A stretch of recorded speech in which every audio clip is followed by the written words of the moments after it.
మొత్తం కూడా ఈ మొత్తం పాలిటిక్స్ మొత్తం కూడా అబ్జర్వ్ చేస్తున్నారు. పర్టికులర్ ఏపీ పాలిటిక్స్ మొత్తం కూడా అఫ్ కోర్స్ మీరు జాతీయ పార్టీకి ఉన్నప్పుడు కూడా ఉన్న పార్టీలకి కాంపిటేటర్ అయితే కాదు, అది ఓపెన్ ఫ్యాక్టే. బట్ మీకేమనిపిస్తుంది, జగన్ ఎందుకు ఆహ్వానాన్ని తీసుకోలేకపోయారు అనుకుంటున్నారు మీరు? దానికండి మనం ముందుగా చంద్రబాబు నాయుడు గారిని అభినందించాలి. కారణం ఏంటంటే ఆయన ఎంతో పెద్ద మనిషి తరహాగా విఘ్నతతోటి ప్రమాణ స్వీకారోత్సవానికి మరి 11 సీట్లు వచ్చినా తులకనగా చూడకుండా ఆయన కూడా ఆహ్వానించడం అనేది చాలా మంచి పరిణామం. చంద్రబాబు నాయుడు గారు యొక్క పరిణతికి, ఆయన మైండ్ మెచ్యూరిటీకి అది నిదర్శనంగా మనం చెప్పుకోవచ్చు. కాకపోతే ఏంటంటే నేను అనుకోవటం, మరి జగన్మోహన్ రెడ్డి గారు ఇంకా మారలేదు, ఆయన మైండ్ సెట్ ఇంకా మారలేదని అనుకుంటున్నాను. ఎందుకు 151 సీట్ల నుంచి 11 సీట్లకి పడిపోయాము అన్న అంశాన్ని ప్రాపర్ గా అనాలిసిస్ చేసుకోలేకపోతున్నారు అని చెప్పేసి ఇంకా అట్లాగే అదే భావంతో, అదే అహంభావంతో ఉన్నారు అని భావించాల్సి వస్తుంది. ఆయన ప్రమాణ స్వీకారోత్సవానికి అటెండ్ అయినా కాకపోయినా మరి కనీసం ఫోన్ కాల్ రిసీవ్ చేసుకోవడం అనేది కనీస ధర్మం.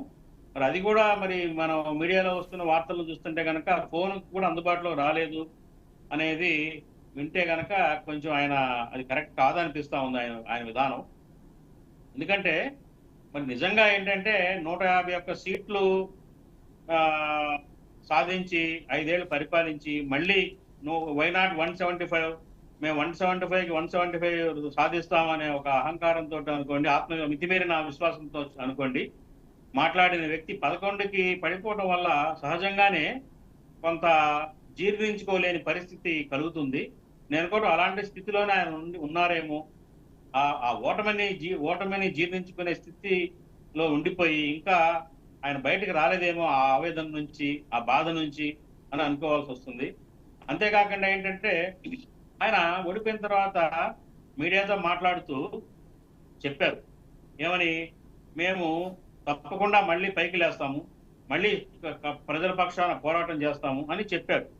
మరి అదే గనక ఆయన అదే స్టాండ్ మీద ఉంటే గనక ఇప్పుడు ఇలాంటి అకేషన్స్ లో ఆయన మెచ్యూరిటీని, పరిణతిని మరి ప్రదర్శించేస్తే బాగుండేది అనేది నా ఉద్దేశం. మరి దురదృష్టవశాత్తు ఆయన ఫోన్ కి అందుబాటు రాలేదు అంటే, ఒక విషయం అప్రిషియేట్ చేయాలి బాజీ గారు.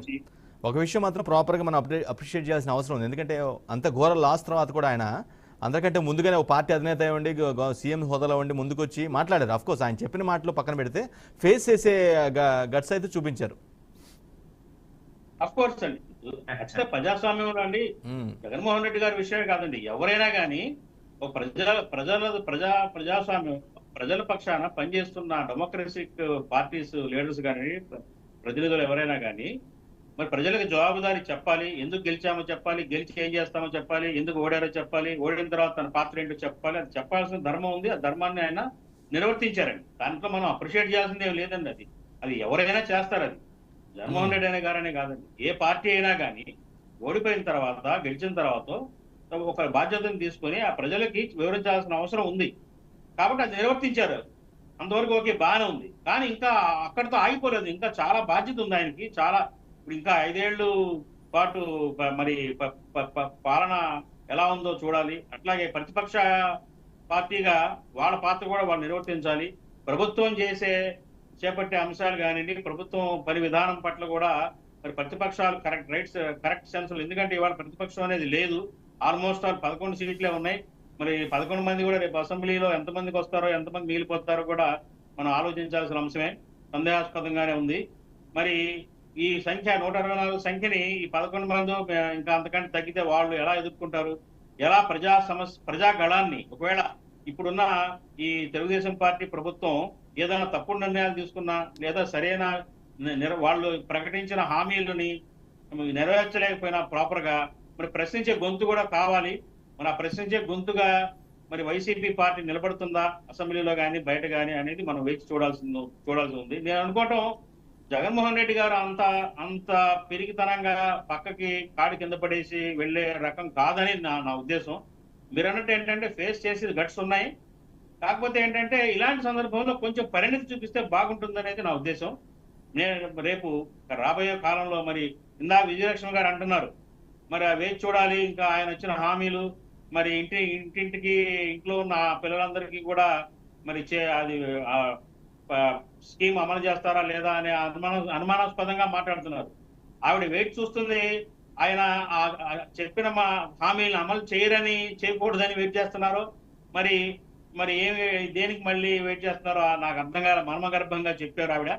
కాకపోతే మనం అందరం ఆశించాలి. హైలీ ఇంపాసిబుల్ అనేది ఆమె భావిస్తున్నారు సార్. ఇచ్చిన హామీలు అవన్నీ కూడా ఇంప్లిమెంటేషన్ అనేది హైలీ ఇంపాసిబుల్ గా అనుకుంటున్నారు. కాదండి, ఏముందండి ఇంపాసిబుల్. ఎలా అయినా కానీ ఒకసారి ప్రజలకి హామీ ఇచ్చిన తర్వాత వెనకడుగు వేసే పరిస్థితి ఉండదని అనుకుంటున్నాను. ఏదో రకంగా అమలు చేస్తారండి ఖచ్చితంగా. కప్పదాటుగా గట్టు చేరిన తర్వాత తెప్ప తగిలేసే టైప్ గా చంద్రబాబు నాయుడు గారు అంత అజ్ఞానంతో పనిచేస్తారని అనుకోను. కాబట్టి ఏదో రకంగా మరి ఫండ్స్ ని గ్యాదర్ చేయడం, అట్లాగే పెట్టుబడులను ఆకర్షించడం, ఇలాంటి కార్యక్రమాల ద్వారా, అలాగే కేంద్రం నుంచి తగిన సహకారాన్ని పొందడం వంటి వాటి ద్వారా ఆయన ఇచ్చిన హామీల్ని, మేనిఫెస్టోల అంశాలని ఖచ్చితంగా అమలు చేస్తారని ఆశిద్దాం. ఎందుకంటే ఇవాళ మనకు అల్టిమేట్ గా రాజకీయాలు పక్కన పెట్టండి, ప్రజలు ముఖ్యం, ప్రజల యొక్క సంక్షేమం ముఖ్యం, ప్రజల యొక్క ఆకాంక్షలు ముఖ్యం. అట్లాగే ఈ రాష్ట్రం విడిపోయిన రాష్ట్రం, చాలా ఆర్థికంగా సంక్షోభంలో ఉంది. ఈ జగన్మోహన్ రెడ్డి గారి పరిపాలనలో మరి దాదాపు 7-8 లక్షల కోట్ల రూపాయల అప్పు ఉంది. అట్లాగే రాజధాని లేదు. ఎన్నో ఛాలెంజెస్ ఉన్నాయి రాష్ట్రంలో. మనం అధికారంలోకి వచ్చిన పార్టీ చక్కగా పరిపాలించాలని, ఈ ఛాలెంజెస్ ని ఫేస్ చేసి మరి ఫండ్స్ ని సమకూర్చుకొని చక్కగా పరిపాలించి ప్రజల యొక్క ఆకాంక్షలు నెరవేర్చాలని ఆశిద్దాం. ఫెయిల్ అవ్వాలని ఎందుకు కోరుకోవాలండి? ఆశిద్దాం, మంచిగా చేయాలి, రాష్ట్రం అభివృద్ధిలోకి వెళ్ళాలి, రాజధాని నిర్మించుకోవాలి, అట్లాగే పెండింగ్ ప్రాజెక్ట్స్ అన్ని మనం సాధించుకోవాలి. ఆ రకంగా ఇది ప్రజల యొక్క ఆకాంక్ష, ప్రజలు కోరుకుంటుంది అదే. ప్రజలు వాళ్ళు ఏదన్నా దాని నుంచి పక్కకు జరిగి పరిపాలించే వాళ్ళు గవర్నమెంట్ పక్కకు జరిగి ఏదన్నా గనక ఉల్లంఘన జరిగితే, హామీలని అమలు జరిపే పరిస్థితుల్లోకి వెళ్తే ఖచ్చితంగా ప్రతిపక్ష పార్టీలుగా గొంతెత్తి అరవాల్సిందే, సెటరేట్ చేయాల్సిందే, అందులో అనుమానం లేదు. కానీ నేనైతే అనుకుంటున్నాను అలాంటి పొరపాటు చేయరేమో. ఎందుకంటే ఇంకొక ముఖ్యమైన కీలకమైన అంశం మనం మాట్లాడుకోవాలి. పక్కన పవన్ కళ్యాణ్ గారు ఉన్నారండి. పవన్ కళ్యాణ్ గారు ఆయన ప్రశ్నించే సత్తా కలిగిన మనిషి.